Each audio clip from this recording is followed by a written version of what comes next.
दोस्तों, हालत खराब हो गई बेंजामिन नेतन्याहू की, क्योंकि एक तरफ जनता बैठी है, दूसरी तरफ विपक्ष बैठा है और तीसरी तरफ अदालत, और तीनों ही तरफ से बेंजामिन नेतन्याहू को झटका लग रहा है। खबर यह है कि उनकी उम्र, पूरी उम्र अब जेल की सलाखों के पीछे बीतेगी।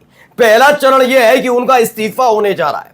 वो पहले इस्तीफा देंगे क्योंकि जनता ने खुल्लम खुल्ला मोर्चा खोला है। आज आपको रोते बिलखते अपने लोगों को खो चुके इजरायलियों का दर्द दिखाऊंगा, जिन्होंने सीधे तौर पर बेंजामिन नेतन्याहू से कह दिया कि इस्तीफा दो, इस्तीफा दो, इस्तीफा दो। यानी जो कल तक व्यक्ति इजरायलियों की आंख का तारा हुआ करता था, उनका तारनहार हुआ करता था, उसे ही अब लताड़ रहे हैं लोग।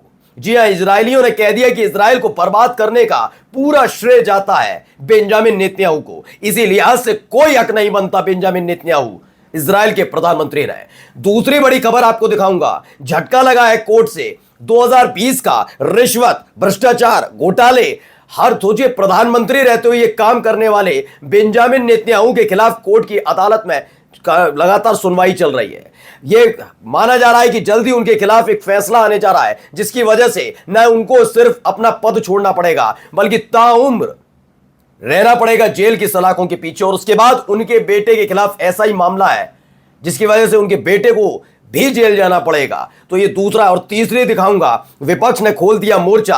आपके अपने चैनल टाइम्स एक्सप्रेस ने जो खबर दिखाई थी, अब वही विपक्ष कह रहा है। विपक्ष कह रहा है कि ये गजा में जबरदस्ती जो बम दागे जा रहे हैं, लेबनान में किया जा रहा है, ये सब इसलिए कि ये संघर्ष चलता रहे और रिश्वत, घोटाले और भ्रष्टाचार के मुद्दे से बड़ी मुक्ति मिल जाए बड़ी आसानी से बेंजामिन नेतन्याहू को। लेकिन ऐसा होने नहीं जा रहा। आज आपको एक एक खबर दिखाने जा रहा हूं।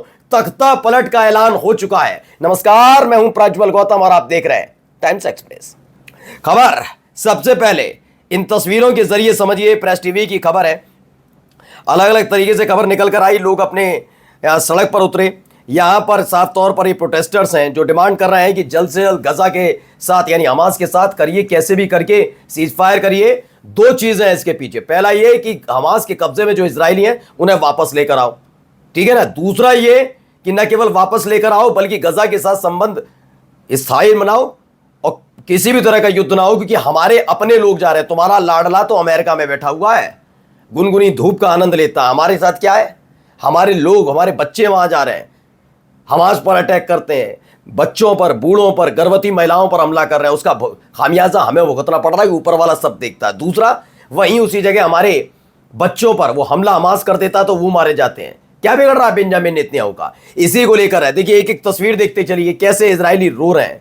इजराइल के लोग रोते हैं, तड़पते हैं। इसी पूरे उसमें दिखा रहा हूं। ये जो होल्डिंग्स है हाथ में, इतने लोगों की अब तक जान इजराइल में जा चुकी है। देखिए, महिलाएं रो रही हैं। वो कह रही हैं अब छोड़ दो, किसी भी कीमत पर संघर्ष, युद्ध ये सब नहीं चाहते। सायरन सुन सुन के इनके कान पक गए हैं। ये कहते हैं ऐसी अशांति कभी देखी नहीं गई जो अशांति इजराइल के प्रधानमंत्री बेंजामिन नेतन्याहू की हरकत की वजह से हुई है।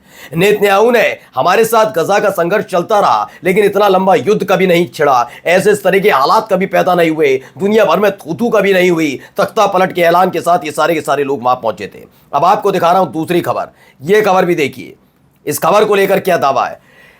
इजराइल के पीएम नेतन्याहू को बड़ा झटका। 27 जून को इजराइल की अदालत ने नेतन्याहू की उस याचिका को खारिज कर दिया जिसमें उन्होंने अपने भ्रष्टाचार मामले में गवाही की तारीख टालने की मांग की थी।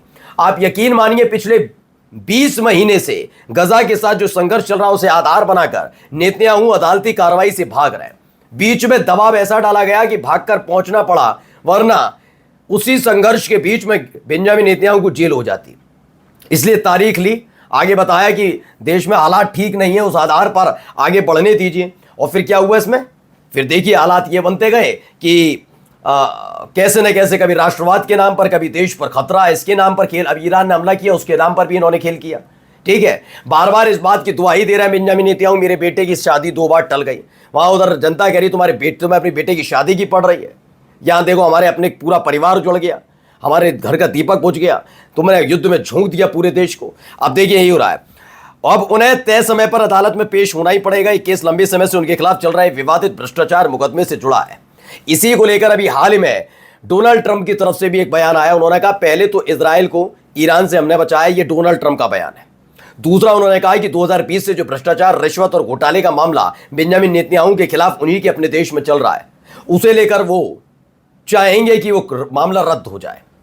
लेकिन इजराइल की जनता नहीं चाहती अब ट्रंप इसमें हस्तक्षेप करे, क्योंकि ट्रंप के हस्तक्षेप का मतलब है फिर पूरा इजराइल ट्रंप के मुताबिक चलेगा, अमेरिका के मुताबिक। पहली बात तो ये नहीं चाहते। दूसरा ये कहा, अब बेंजामिन नेतन्याहू जैसा भ्रष्टाचारी, युद्ध में झोंकने वाला, रिश्वतखोर ऐसा आदमी अब प्रधानमंत्री के तौर पर नहीं चाहिए। इसलिए खुल्लम खुल्ला कोर्ट की अदालत ने भी कह दिया अब कोई वक्त नहीं मिलेगा, आओ सामने पेश हो, जल्दी उनको जेल की सलाखों के पीछे जाना पड़ेगा। क्यों?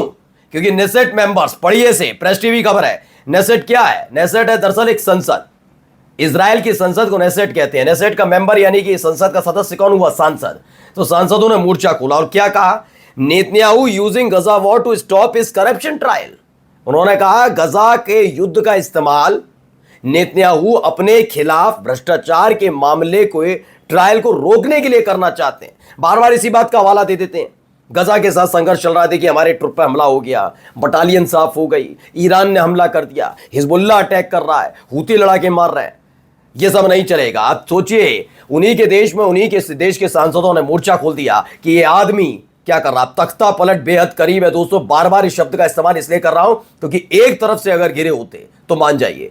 2 दिन पहले मैंने एक खबर दिखाई थी जिसमें एक अधिकारी ने अपनी मां को बताया कि मैंने अपनी मां को बताया कि मेरे बटालियन के लोग मेरे पास आए और रो रो कर उन्होंने कहा नहीं, हम युद्ध लड़ना चाहते। सैनिक जो है, सेना के अधिकारी, सैनिक, ये सारे के सारे बगावत कर रहे हैं, जनता बगावती है। 2 सांसद जो हैं उनके, वो बागी हैं, उन्होंने कहा बर्बाद कर दिया। वाकई अदालत नाराज चल रही है। ये 4 मोर्चों पर घिरे हैं और 5वां तो आप देख ही रहे हैं। हिजबुल्लाह भी है, गजा भी है, हूती भी है, ईरान भी है, सब तैयार बैठे हैं। इन 5 मोर्चों में बड़ा बुरे तरह से घिरे हुए हैं बेंजामिन नेतन्याहू। अब चलिए अगली खबर।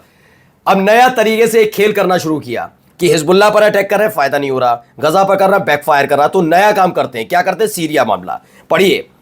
सीरिया ने इजराइल से समझौते की संभावित डील में गोलन हाइट्स की मांग छोड़ दी। द टाइम्स ऑफ इजराइल का दावा। अब दमिश्क चाहता है नई सीरियाई सरकार को इजरायली मान्यता, जनवरी से कब्जाए दक्षिणी क्षेत्रों से वापसी, सीमा क्षेत्रों में सुरक्षा व्यवस्था और अमेरिका का समर्थन। ये सारी चीजें वो जुलानी की सरकार चाहती है, जो जुलानी कल तक अमेरिका के लिए मोस्ट वांटेड होते थे, यानी आतंकवादी। लेकिन अमेरिका का एक रुख है, सोचिए कैसा रुख है, कितना दोगला है अमेरिका। फलाना आदमी कौन है?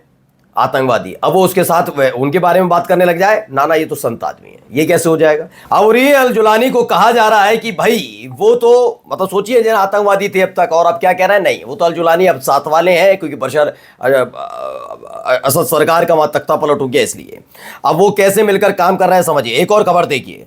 Cargo planes are flooding into Tel Aviv, looks like some folks are stocking up adult diapers for more than just the drama. माना जा रहा है कि लगातार कार्गो प्लेन्स तेल अवीव पहुंच रहे हैं। क्या करने पहुंच रहे हैं, कैसे पहुंच रहे हैं, ये हर कोई समझ रहा है, क्योंकि वहां लगातार हथियारों की कमी हो रही थी। इजराइल लगातार गिड़गिड़ा रहा। अभी हाल ही में मैंने आपको एक खबर दिखाई, जब जर्मनी के जो इंटीरियर मिनिस्टर हैं यानी गृहमंत्री वहां पर पहुंचते हैं इजराइल, तो इजराइल में पूरा का पूरा इजराइल की सरकार घुटने के बल बैठ जाती है और मांग करती है कि ईरान पर ये प्रतिबंध लगाइए, वो प्रतिबंध लगाइए। यानी एक डैडी नहीं है इजराइल का, इजराइल अपने डैडी बदल रहा है। अमेरिका भी, जर्मनी भी, फ्रांस भी, सारे डैडी बना लिए हैं उसने, क्योंकि उसके पास हथियार तो है नहीं और ईरान पर हमला करने की हैसियत नहीं। हमला किया तो दोबारा पलटवार होगा। नमस्कार।